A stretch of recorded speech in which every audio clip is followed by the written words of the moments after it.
So, when you don't know how to do something, how to fix something, or how something works, what do? Ask a teacher? Ask your parents? Ask your friends? Ask someone you really know and trust? No! You go to the internet and ask some randos. But I'm not talking about creeps here, I hope. No, I mean the people of the internet! You know, those people who make how-to videos. Because chances are, if you're trying to figure out something, someone on the internet has already figured it out for you. Things like, how do I unsend a text? No. How do I do a winged eyeliner? How do I get rid of the zit by Friday night? How do I get out of gym class? How do I screen cap Snapchat without getting caught? They'll never know. But then there are things in life that don't have an easy fix, that don't have a simple solution, that don't have a how-to video. Things like what to do when you have problems with family, or when it seems like you have no control in your life, or what to do when someone has done something to you. I mean, clearly, they gotta go. The truth is, there's a lot of life that doesn't have a solution you can just find online. So how do you know what to do when you don't know what to do?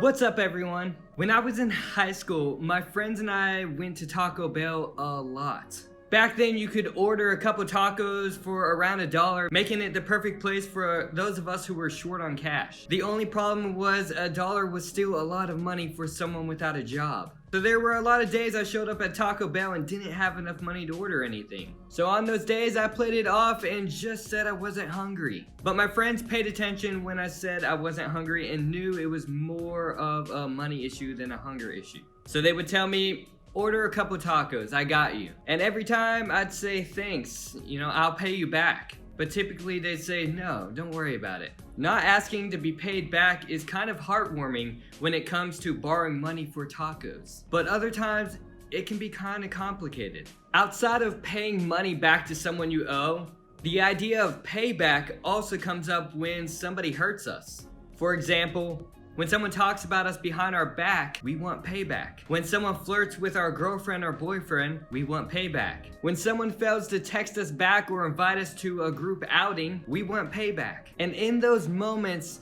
when we've been hurt, we want payback. Okay, maybe you don't go all scary movie and get terrifying revenge or write a song about them. But we all try to get payback in one way or another. We want them to feel the pain and hurt we felt. We want them to be embarrassed the way we were embarrassed. Our first reaction is almost always to get even.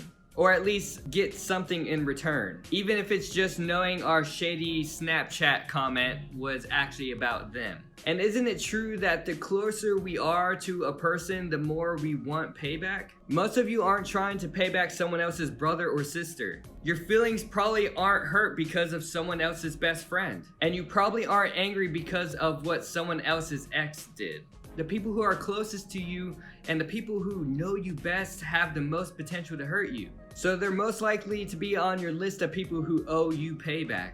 For most of us, payback comes in one of three ways. First, public payback. This is when we do to them what they did to us in an obvious way. We talk bad about the person who talked bad about us. We snap back loudly, or we roast them and say, just kidding. Second, passive payback. This way is more subtle. We make comments that aren't obviously hurtful, but could be interpreted that way. We put this subtle post on social media. We roll our eyes when someone talks, or we ignore someone's texts. Third, imaginary payback. Personally, I'm an expert at this kind. Imaginary payback happens when we have an argument in our mind and we destroy them. We have a better argument, a better comeback, and we annihilate them. It takes over our thoughts, but we never actually do anything. And then there's perhaps the most satisfying payback of all, enjoying watching them fail. Like when our ex broke up with us for someone else and then he or she got dumped.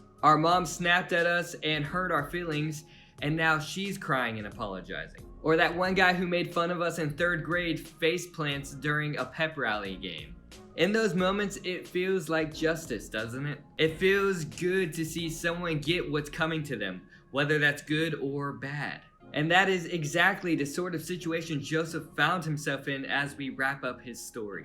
In this series, we've been journeying through the life of Joseph, whose story is found in the book of Genesis. And his story is a crazy one where oftentimes he had no idea what to do next. Early in the series, we talked about how Joseph knew he was his dad's favorite and he rubbed it in his brothers' faces. Joseph had dreams where he was in charge of his whole family and then told his brothers about it. Not exactly the most self-aware guy. And since Joseph was super annoying, his brothers plotted to kill him. But instead they saw a group traveling through the town and they decided to make a little money by selling him as a slave. The rest of the series has covered Joseph as a slave in Egypt, Joseph as a slave in prison in Egypt, and Joseph as the man who interpreted the dreams of Pharaoh, who was the ruler of Egypt. Joseph was eventually placed in charge of all of Egypt, second in command to Pharaoh.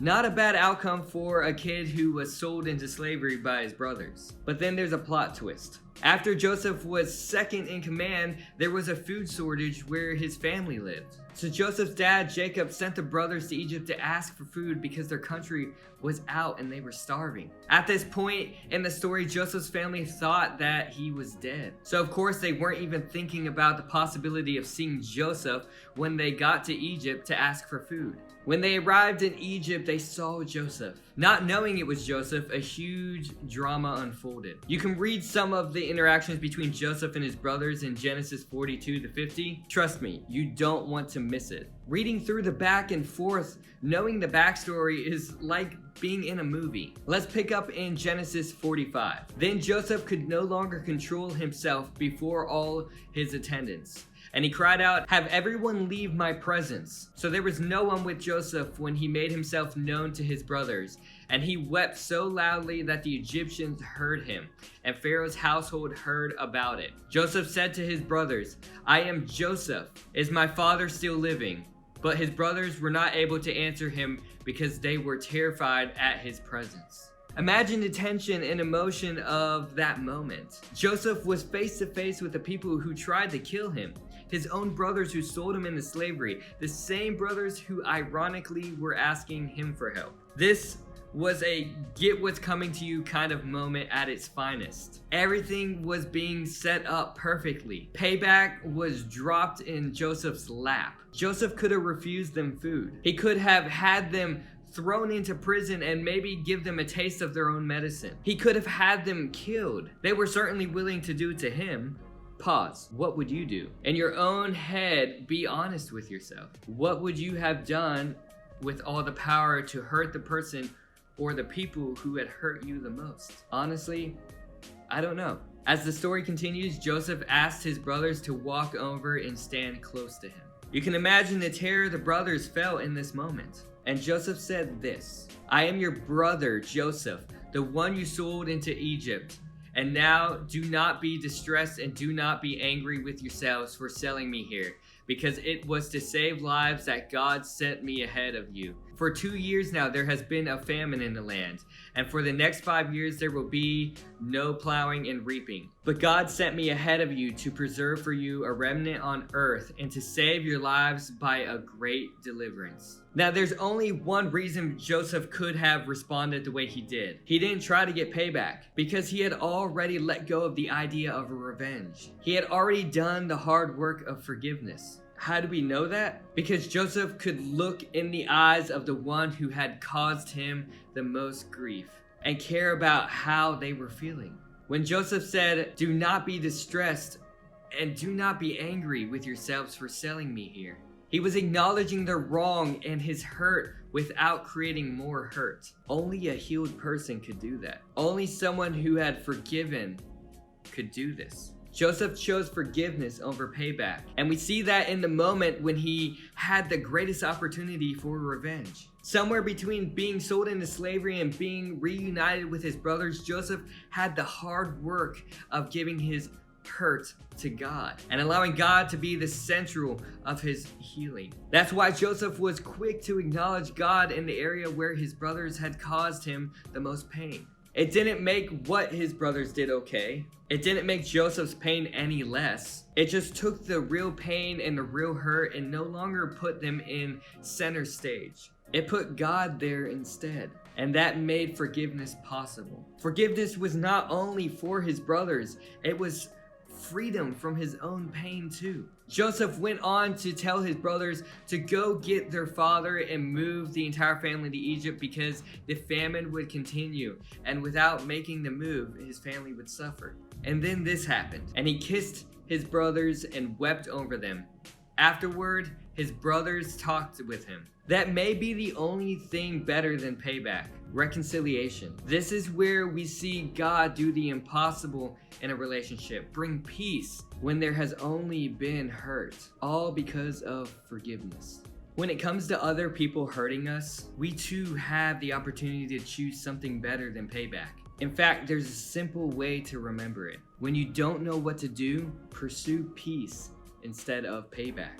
When you pursue peace, you fight for the relationship. In other words, you can fight to win, to be right, to make a point, or you can fight the urge for payback and pursue peace, but you can't do both. Joseph preserved his relationship with all of his brothers because he chose peace. And he was only able to do that because he fought for forgiveness. He was only able to forgive with the help of God. Joseph didn't have a superpower that allowed him to do this. He just had the determination to do the work peace required and an understanding of God at work in his situation, which means you and I can do this too. When you pursue peace, you lay down your right to get payback. You let go of revenge. You say goodbye to your desire to get even. Instead, you choose the path of forgiveness. You choose God's story of reconciliation instead of your own story of payback and revenge.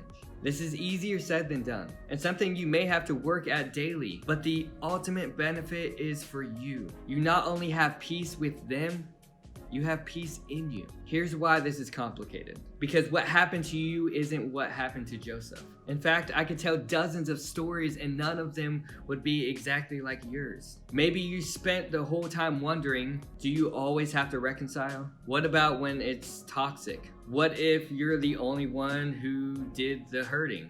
Each of us have unique and complicated situations, and figuring out what it looks like to pursue peace isn't easy. That's why your youth group is so important. We want you to talk about what this looks like for you and your real life with your real friends and your real family.